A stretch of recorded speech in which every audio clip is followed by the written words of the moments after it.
The only reason not to pursue it, as I can see it, was some reticence on their part to take on this particular person, to pursue Trump in particular. And it is hard to argue that that would have been the case with any other former politician. It would be immature of me to say I told you so. So I'll sing it. I told you so. Oh, yes. Yes, sir. Get him, Joy Reid. We have a little chunk of hope that I saw the other day, and it was brought by my old friend Joy Reid, whose coverage I used to disdain, but has admittedly gotten better and better as time has gone on. Yeah, she'll absolutely, at the first possible opportunity, as you guys have pointed out quite correctly, she'll tear into the genuine lefties. Okay, I accept that. I'm not happy about that, but that's a reality. But what she does real good is tear in to the corporate goons and the lazy DOJ when their corruption is obvious. And what I love seeing, and what we're getting to see these days, is, for the first time that I'm aware of in U.S. history, for the first time, people are being honest about the fact that there is actually a two-tiered justice system. And people like Merrick Garland, who are extraordinarily influenced by it, and by politics in general, where they are sworn not to be. That's not acceptable. And that's being played for your friends and family that only get their news from the networks. Well, here is one of the major networks saying what you and I have been saying for months and months now. And we begin with defendant Donald J. Trump, back at his Mar-a-Lago home after facing his first taste of the criminal justice system as the first American president to be charged with a crime. And yet, when it came to holding Trump accountable for his crimes against the country, like using his tiny fingers to tip the scales of our federal elections, it was not the Department of Justice that brought these charges, but rather a local prosecutor in the state of New York. And Manhattan District Attorney Alvin Bragg is not alone. In Georgia, Fulton County DA Fani Willis is said to be getting closer to making her decision on whether to charge Trump for his attempts to tamper with the 2020 election. Somehow, it is falling on these two local prosecutors to redeem the soul of America as it pertains to Donald Trump and his willingness to cheat the system to try to win re-election. In doing so, they are bearing the brunt of that heavy lift, the security risk, the risk to their reputations. And they are doing this despite the fact that it is the literal job of our federal government to protect our federal elections. And yes, the DOJ, through its special counsel, is investigating Trump over his mishandling of classified documents and the events surrounding January 6th. But not this. Remember, it was the Southern District of New York that investigated and ultimately convicted Trump's former fixer, Michael Cohen, in part for violating campaign contribution laws pertaining to this very case at the direction of individual one, a.k.a. Donald Trump.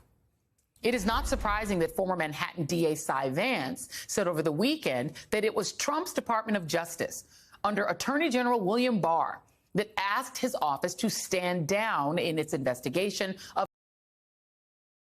Just for the record, if you forgot, Cy Vance let Trump's kids go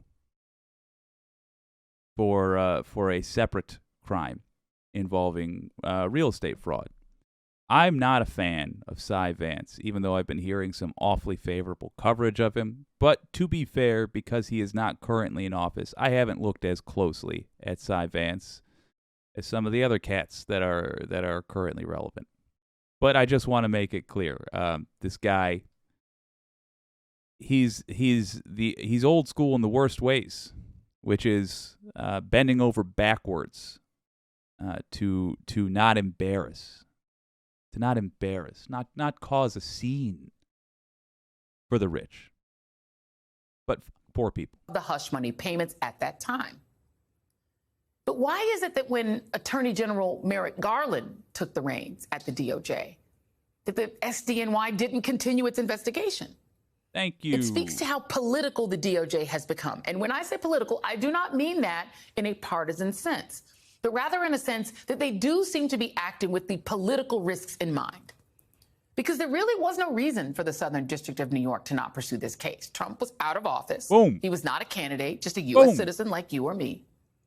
The only reason not to pursue it, as I can see it, was some reticence on their part to take on this particular person, to pursue Trump in particular.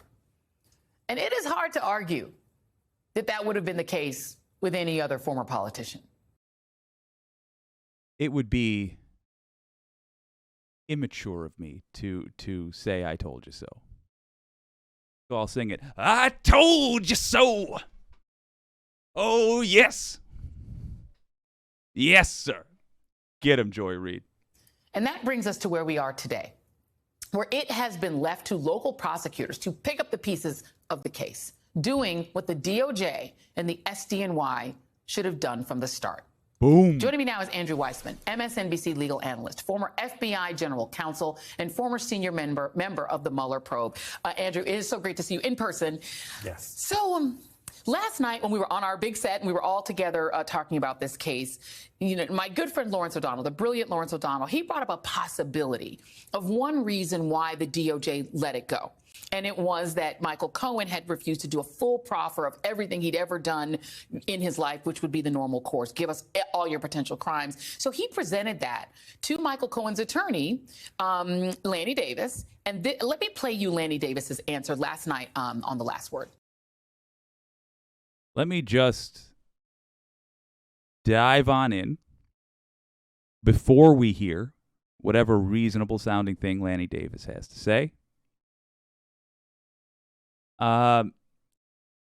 I do not care about the little bumps in the road. With the corruption we saw on display with the Trump White House, any funding Garland needed, he should have requested.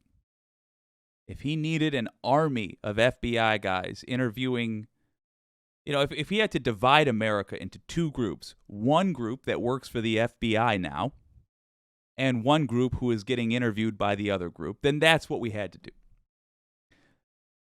Literally, we had to do anything that was necessary to investigate these crimes, because the obvious, apparent crimes needed to be investigated for the American people and publicly, keeping us updated as they go, for the American people to have any sort of faith in their government. I keep hearing about people saying, like, well, if this happens now, what do we do when things get intense? These are the times. These are the times our country should be concerned about. This is the test. So literally, I don't care if Lanny Davis is going to make kind of a good point or not. The whole case should not have required the cooperation or not of Michael Cohen, because these were blatant crimes with paper trails. Let's find out what Lanny Davis said about this. Take a look.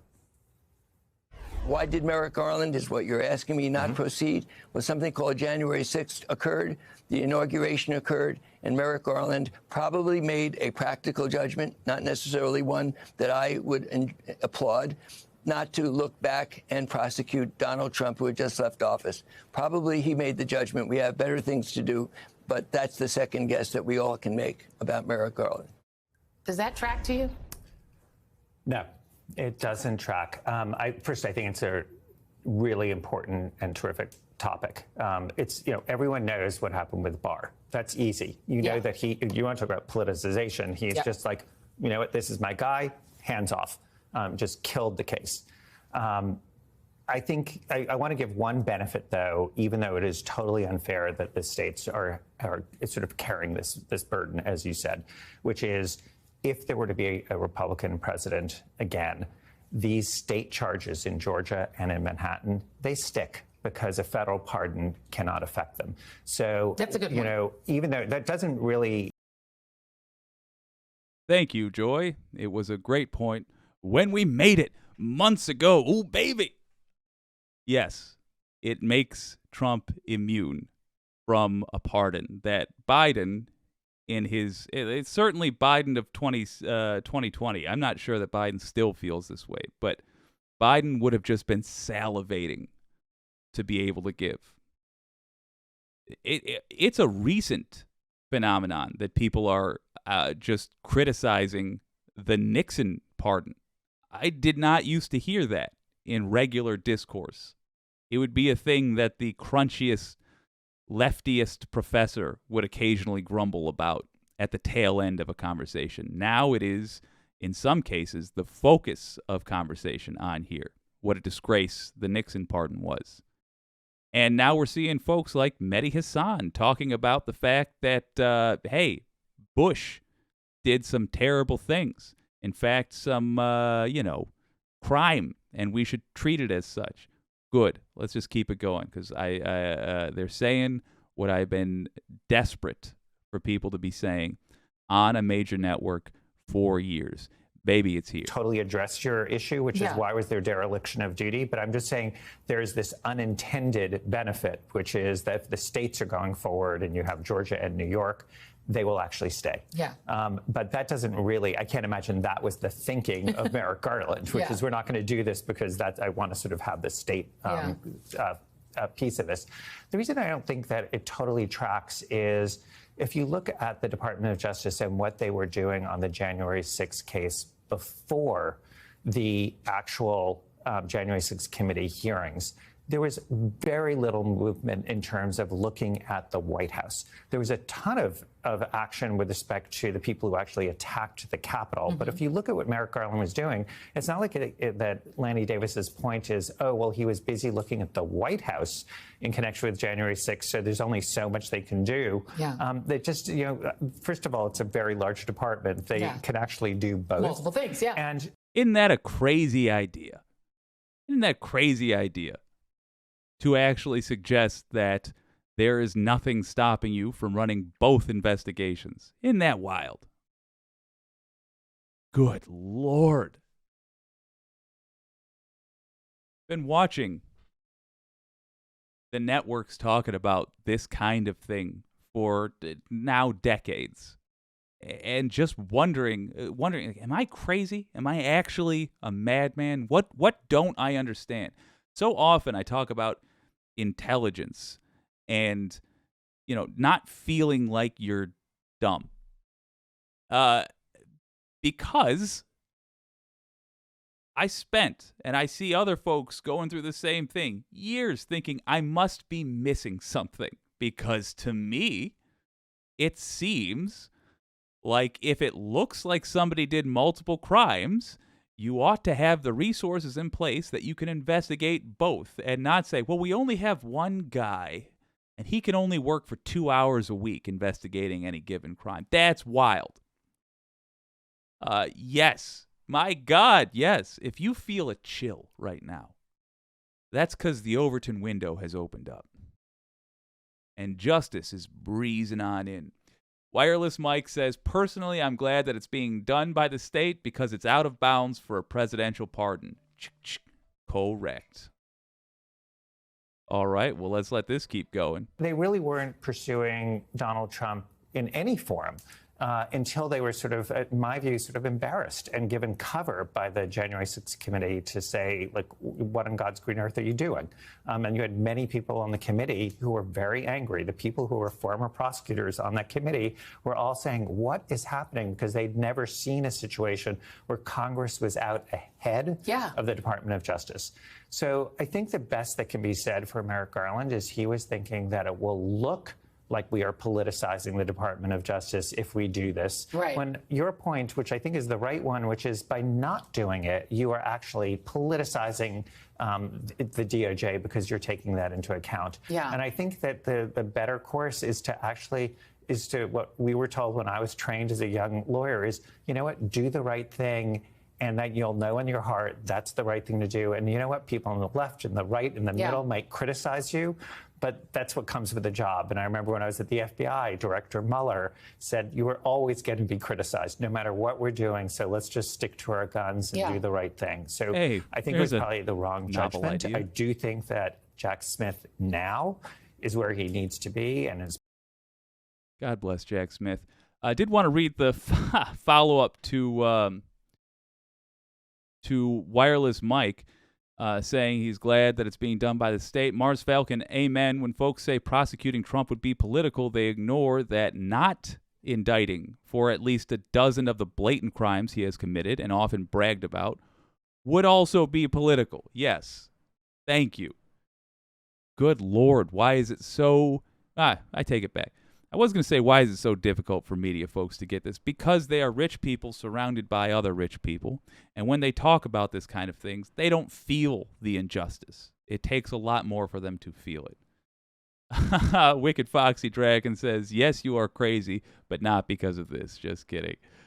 Leon Chevalier says, F the New York case. Let Georgia, a red state, go to town on the loser Tangerine. Yeah, I think let Georgia go to town on him, but don't F the New York case. Everything. Every single thing. When they try to let it go, we drag it back into the spotlight and say, no, if you're Merrick Garland overwhelmed by all this crime you have to investigate, then you shouldn't have accepted the job as the top crime guy in our country. You need to go and let somebody who can wear the big boy pants put them on. Personal opinion. The documents and the accompanying Mars Falcon, the documents and the accompanying obstruction and the intended retrieval may be the clearest case. Yeah, get them for all of them. And I'm sorry, I missed it. But who said that? Well, somebody said get them for both, and I agree. Do not hold back. By all accounts, that's going forward. But that time delay, we're all looking at the clock right now. There's going to be an issue because those charges... I think they watched our 56 for 45 stream when we talked about the 56 crimes this guy's being, or this guy apparently did. Yeah, the clock is ticking. And in fact, half of them, unless they are included in a RICO case, which we have no reason to believe is going on right now. We should have been told, if there is one, so that we can breathe easy and trust that yada yada justice.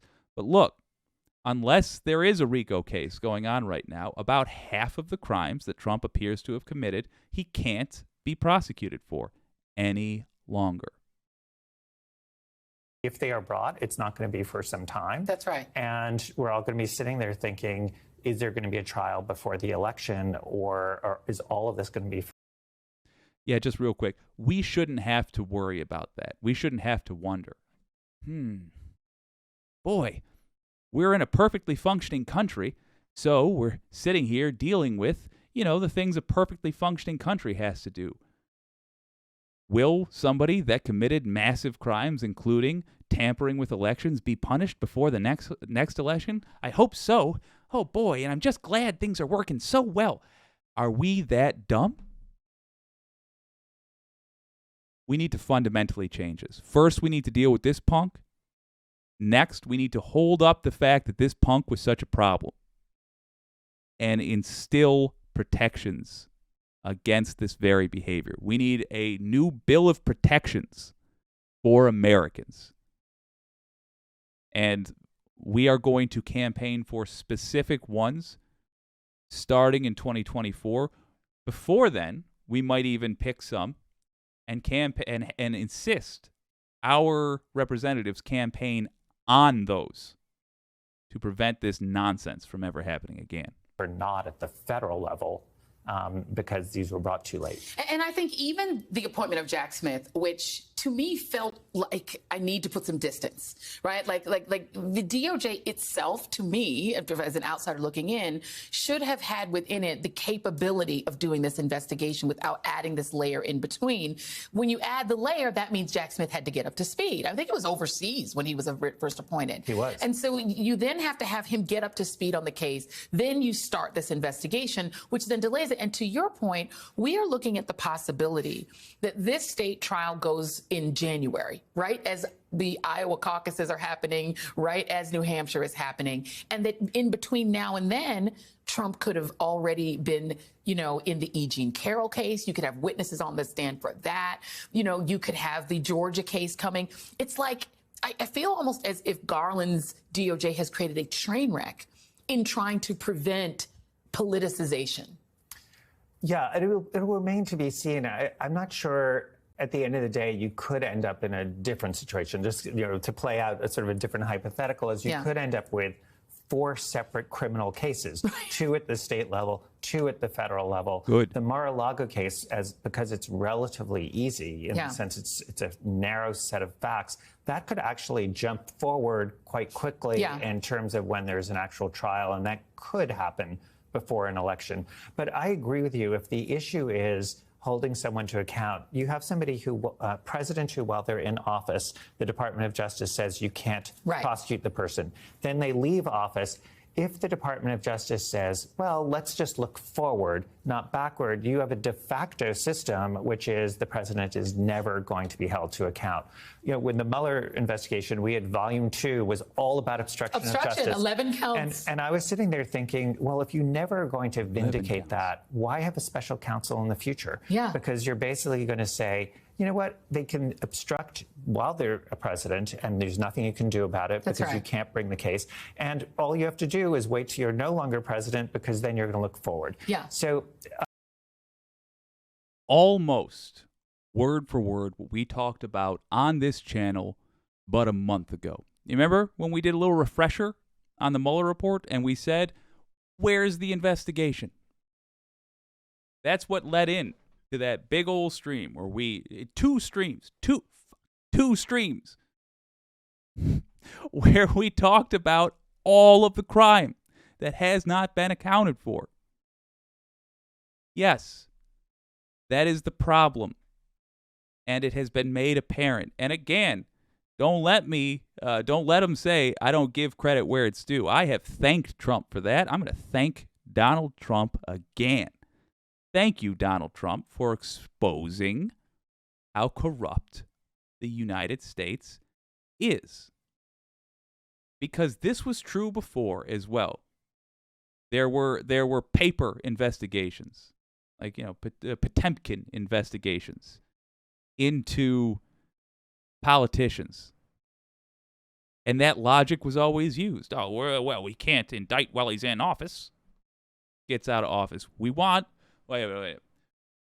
What's Obama? I'm Barack Obama. Yeah. We're going to look forward. We're going to be moving forward. We don't want to make my administration about rehashing the past. George W. Bush made mistakes, but I don't want to focus on that. I want to move us forward and look at drone striking brown people in the future. We've just kept doing this, and America kept falling for it because America, frankly, didn't care, to the horror of the world. Because we had cell phones and fast food. But we can't ignore it anymore.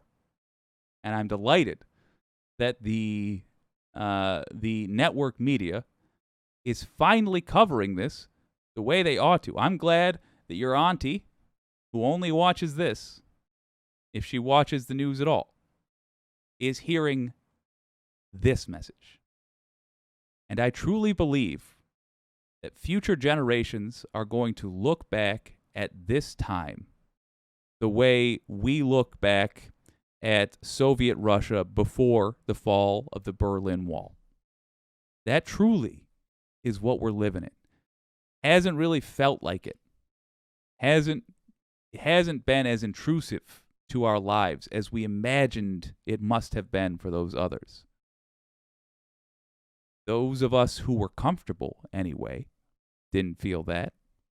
But if you were black, getting hunted in the street, if you're a gay person who until recently didn't have the ability to marry their significant other, then you felt it. But the rest of us were kept just comfortable enough that we let them bleed us. It's a totally good point about the Department of Justice really just needs to bite the bullet. Thank and you. yes, they'll be criticized. Sure. But you know what? That's where you're paid the big bucks. It's the Nixon-Ford situation where you say, you know what, it's too hard for the country, but then it ends up being that you're incentivizing the next lawless president to say, I'm good, I just need to get elected. Let me ask you about Mike Pence. So Mike Pence is not going to fight it. He's going to go ahead and he's going to testify. Significance of that. So I think that is really important to the January 6th case, one way or the other. If he has something to say that is beneficial to the former president, Jack Smith needs to know it. Yeah. You need to understand, is it something that is so exculpatory that you don't bring a case, or is it something that's said that you have an answer to, or... This cat, I think, and I'll admit I don't have the proof of this, but I'm just going to wildly speculate.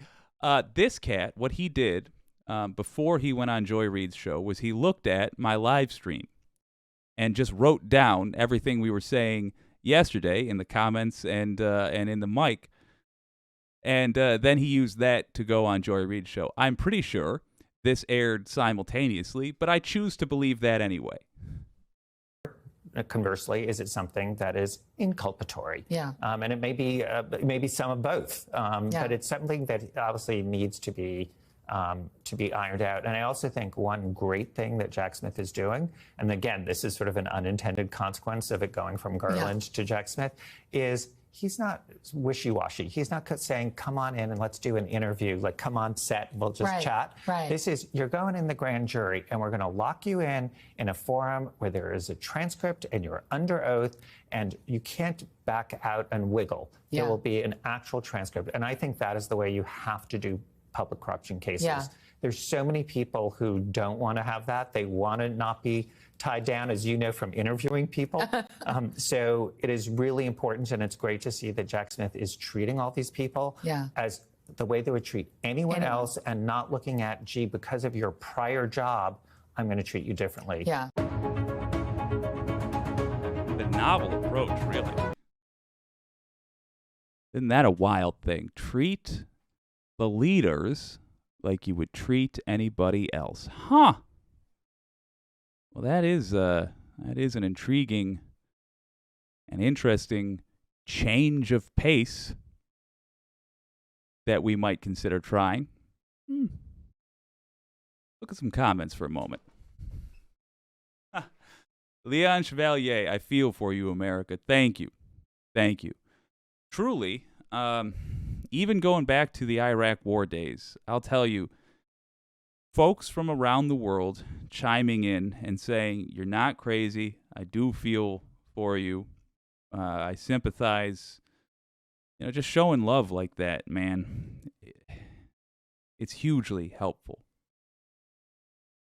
I believe, and you know what, I should do the what you can do. So I will. What you can do about this, real quick, let's just nail this down. Don't trust Merrick Garland. He has earned your distrust.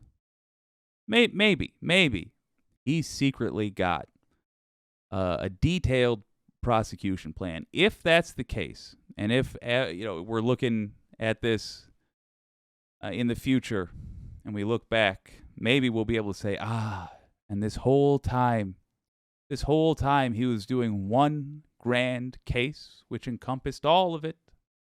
And he got a conviction that changed the way American presidents behave. and thus made them accountable to the law. Maybe. He's still effed up. Even if all that happens, he's still effed up. Why? Because it required that we have faith. It required we give up our ability to change our minds. We give up our ability to use this information. It required we vote based on assumptions one way or another about the criminality of a president and his administration in the previous round. That's a problem. We already had an election where that happened. People had to vote vote based on whether or not they had assumed guilt. That's bad in both ways. It's bad. It's unfair to the politician who theoretically did the crime, or who theoretically could have done the crime, because people that don't like them are now sure they hate them. It's unfair to the American people. It's unfair to the supporters of the politician who might not support that person if it turns out they did a crime. So no, even if Merrick Garland, it turns out, was just really good at making it look like he wasn't working very hard, when in fact he was working very hard, even if that's the case, it's still not sufficient, and we still have to change things. So don't trust Merrick Garland. And don't trust your state attorney general, but do make demands of your state attorney general. If you are from Arizona, New Mexico, Wisconsin, Pennsylvania, or Nevada, contact them. Link is in the description. Contact your attorney general and tell them you expect state investigations to be opened into election fraud, the fake elector plot. It's happening in Michigan. That one's much more quiet, but it's happening in Michigan.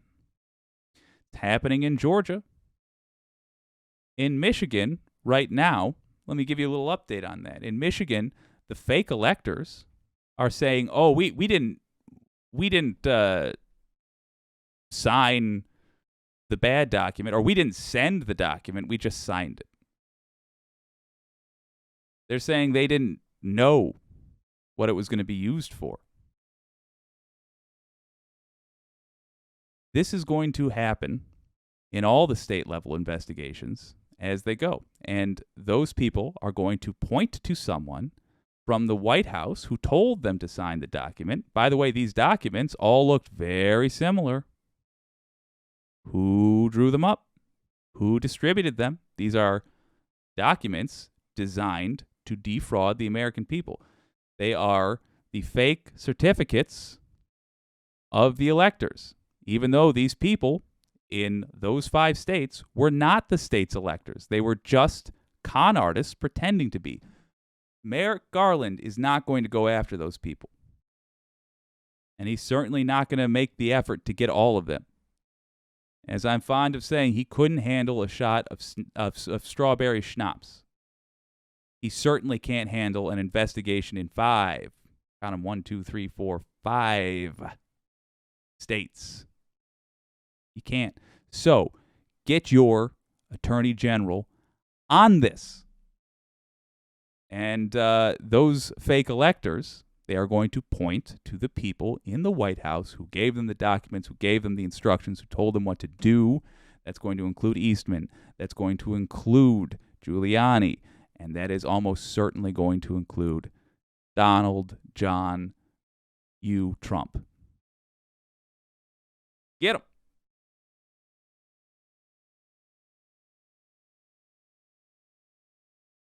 Here's something wild. I don't believe that America or Russia survived World War II. I think a tragedy of the psyche happened after, with Fat Man and Little Boy, America wiped out 2 cities, Hiroshima and Nagasaki. And we saw what Hitler was doing to millions upon millions of people in death camps.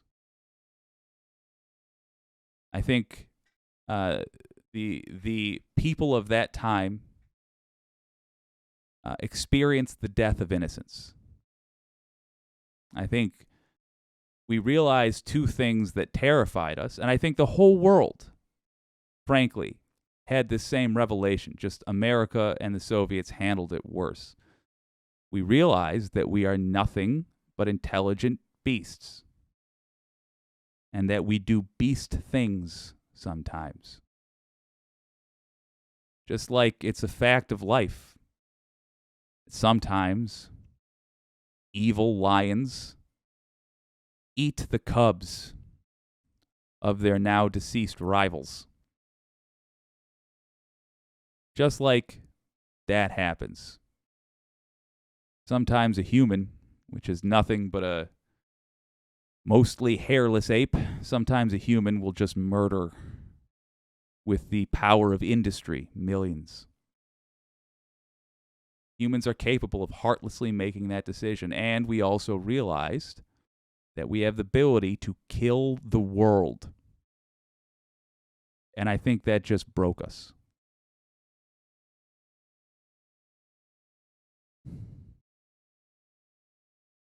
Russia lost the Cold War by, the Soviet Union lost the Cold War by dying first.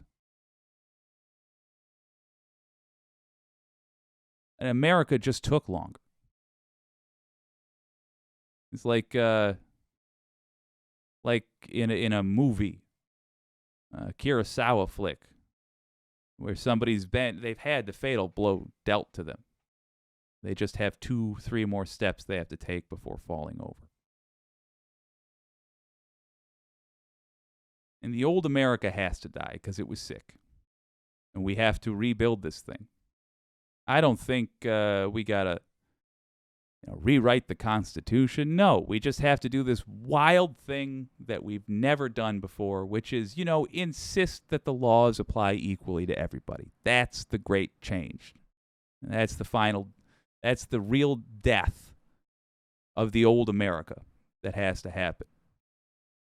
No more fat cat chomping on a cigar gets to pay $1 million to the right people to dodge the law. No.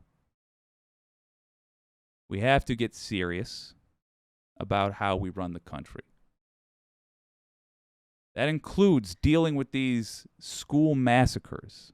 That includes dealing with corrupt officials. That includes, yes, applying the law to our leaders and not having an aristocracy which we allow by being passive to be above the law. We have representatives which we can harass, and we should take advantage of that. Make their lives uncomfortable until they are singing the song you want to hear. They are supposed to represent you. We don't even have to really wait for 2024. We can write the Department of Justice, for example, and tell them the OLC opinion that you are following that allows you to not do your job because of a job title held by somebody else has got to go. The OLC opinion that made it so that we would not investigate Trump or level charges against Trump in office because that wouldn't have been fair. And we did it for Nixon too. No, it's perfectly fair. It's still, in fact, an advantage for that guy who's in office. Crimes is crimes, baby. And if a president finds himself unable to do the job because they are required to be at so many court appearances, well, guess what? That's why we got a replacement as part of the package deal when we elect one of these cats. that person is also involved. They're also in court. Well, we have a whole chain of command. And if we're worried about abuse of that, that's a fine thing to be worried about, and we should watch out for it. But we are currently experiencing the abuse that happens when that feature of a functioning democracy is not present.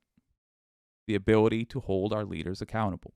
We are currently experiencing and have experienced the downside to failing to insist that our country be a just one. For all of this stuff, everything you've heard tonight, for all of it, I do have a recommendation. Get a folder or a notebook or just a piece of paper and write down these issues in very broad terms.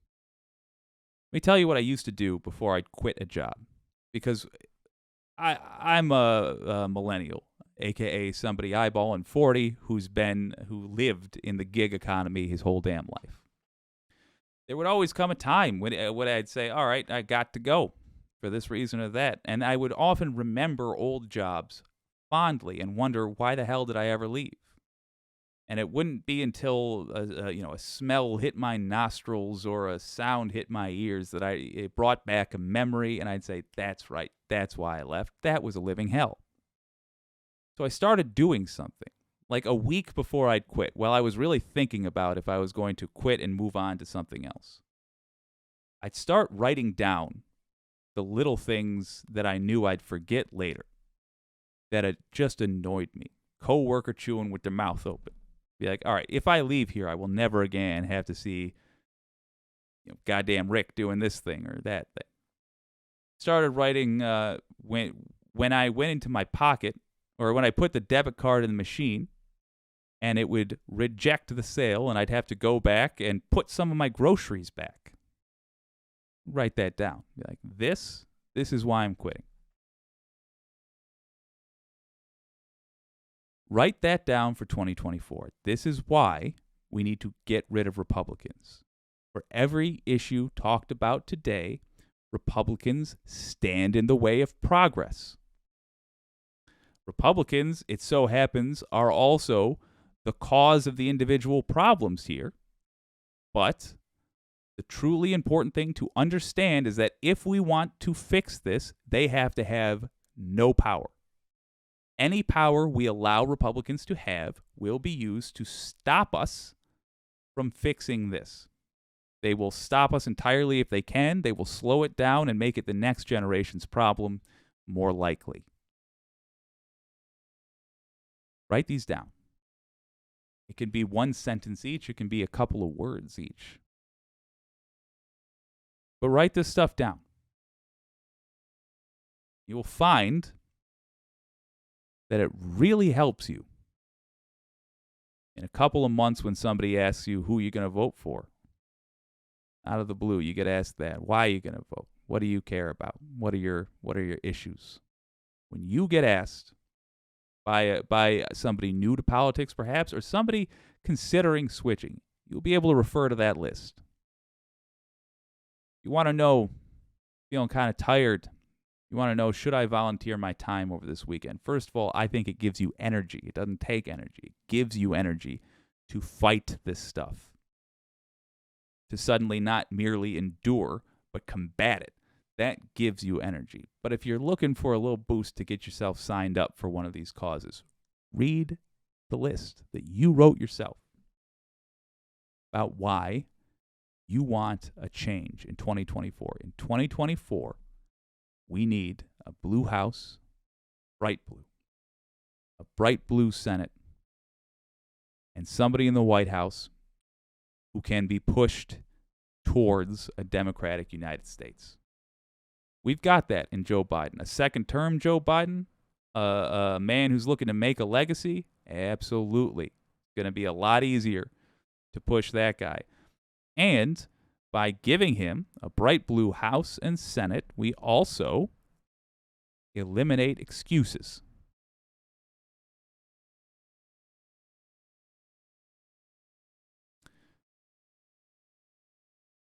We can do it. In fact, I think we will do it. I think we're going to be successful. And to help us do that, I recommend writing down how you feel about these issues. Oh, God, fascinating. Chat. Leon Chevalier says, my ex-GF, who's non-political, is worried about you folks across the pond. Oh, Jesus. She's right, too. My grandparents were occupied by the Nazis. My grandfather was in Korea. Good Lord. My mother was born under Turkish fire. I know the price. Brother. That's a hard family history, but congratulations to you as proof that they made it through it and contributed positively to the world. Delighted to have you, sir. Patrick Kibido says, I'm 54. I can already make this list. Hell yes. Good. Franny P., I lost my dad in Vietnam, also a Korean War vet. I appreciate his service. I'm sorry it was abused. Leon Chevalier says, thanks for your love. Keep fighting. Hell yes, brother. Yep, we're having, I gotta say, as ugly as some of this stuff has been, we are having a renaissance in the United States. And there's all kinds of people. There's people that are going to put forward all kinds of suggestions for what it is. Your old pal Jake will tell you the headline of all of it. It's that we're interested now. The American populace did not used to follow this. You individually may have, but largely, when there was a vote on a thing, it just, nobody really examined it too closely. Now they do. Because fascism demands attention. And that is, fortunately, it has happened in a country, in a time where there is enough power remaining in the people's hands that we can use it to knock them out. We gonna keep at it, folks. Thank you for joining us tonight. This has been WYCD Wicket. That stands for what you can do. My name's Jake.